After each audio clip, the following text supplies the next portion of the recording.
All right, guys, yesterday we read chapters 9 and 10. So today we are going to read chapters 11 and 12. So we finished off the day yesterday. They were trying to figure out a plan for how to get the note to the king. And Jemmy wanted the prince to deliver it, but remember the prince was all mad and said, "I will do nothing. I will not deliver it for you." So we're about to find out what happens. Open up to chapter 11. It is on page 33.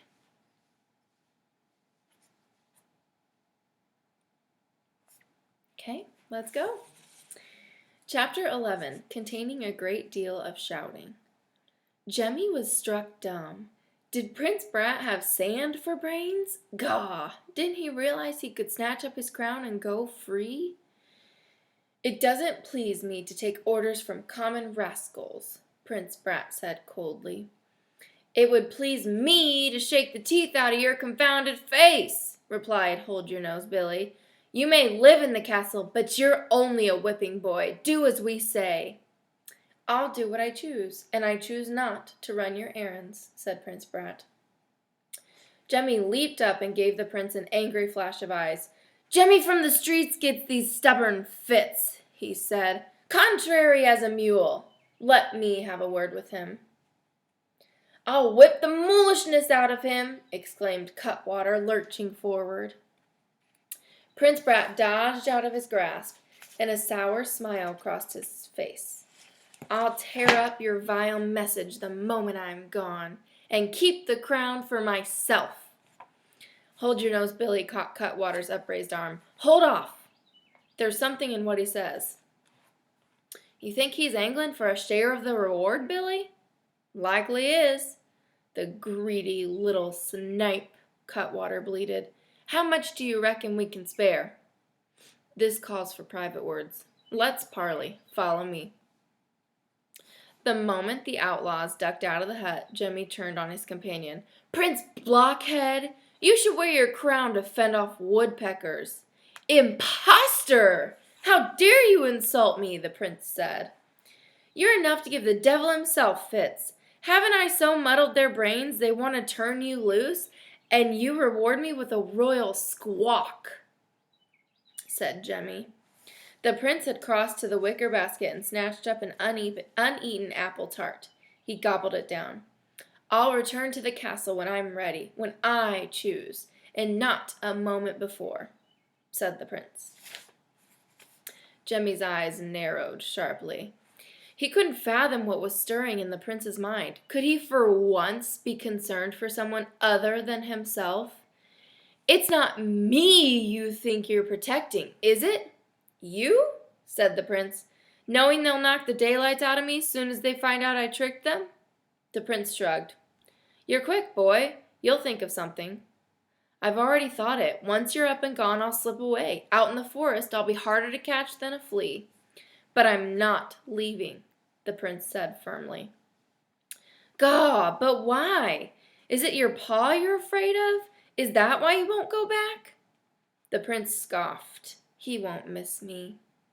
Course he will, said Jemmy. Let him wait, said the prince. And mind your own affairs, whipping boy. Jemmy said, It is my affair. Do you reckon you're out on a lark with murderers outside? The murderers shuffled back into the hut. Hold-Your-Nose Billy fixed Prince Brat with a hairy smile. Never let it be sung about that me and Cutwater ain't generous to a fault, lad. We'll share out with you a bucketful of gold and jewels. No, replied the prince flatly, as if he'd been offered a bucketful of coal. Don't run me out of patience, warned the huge outlaw. The prince remained defiant. I'm staying. Hold-Your-Nose Billy ripped off his leather belt. I'll lash a bit of sense into your head. Jemmy saw that Prince Brat wasn't going to shift his ground. You don't need my whipping boy to get to the castle. There's a better way. Do say, exclaimed Cutwater doubtfully. My horse, remarked Jemmy. There's your messenger, sirs. Hold-Your-Nose Billy gave a snort. Aw, that fine beast? We've been afoot since our skin-poor horse turned heels up. We need a mount in our line of works. Nitwits! Exclaimed Jemmy, as if his own princely patience were at an end. With rings on your fingers and gold in your pockets, you can take to the roads like gentlemen. You'll be traveling about in fine coaches. But first, you've got to lay hands on the treasure. Cutwater made a sound through his nose like a pitch pipe. With that horse outside? One of the king's own, Jemmy says. A horse can always find his way home, can it? That fine beast will make for the castle stables, note and crown, no questions asked. So what's their plan now? Who are they going to send? The horse. So Prince Brat was being stubborn, and he didn't want to go, and it made Cutwater and Hold Your Nose Billy a little angry, but luckily Jemmy came up with a second plan B, and he was going to send the horse. All right, chapter 12, wherein Jemmy is betrayed. Betrayed means to be just not treated right and kind of gone against. With a gleeful chuckle, Hold Your Nose Billy dropped the ransom note and the golden crown into a dirty linen sack.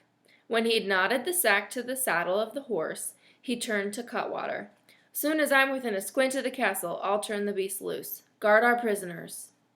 I'll tie him up, Cutwater wheezed, giving his heavy partner a foot up into the royal saddle.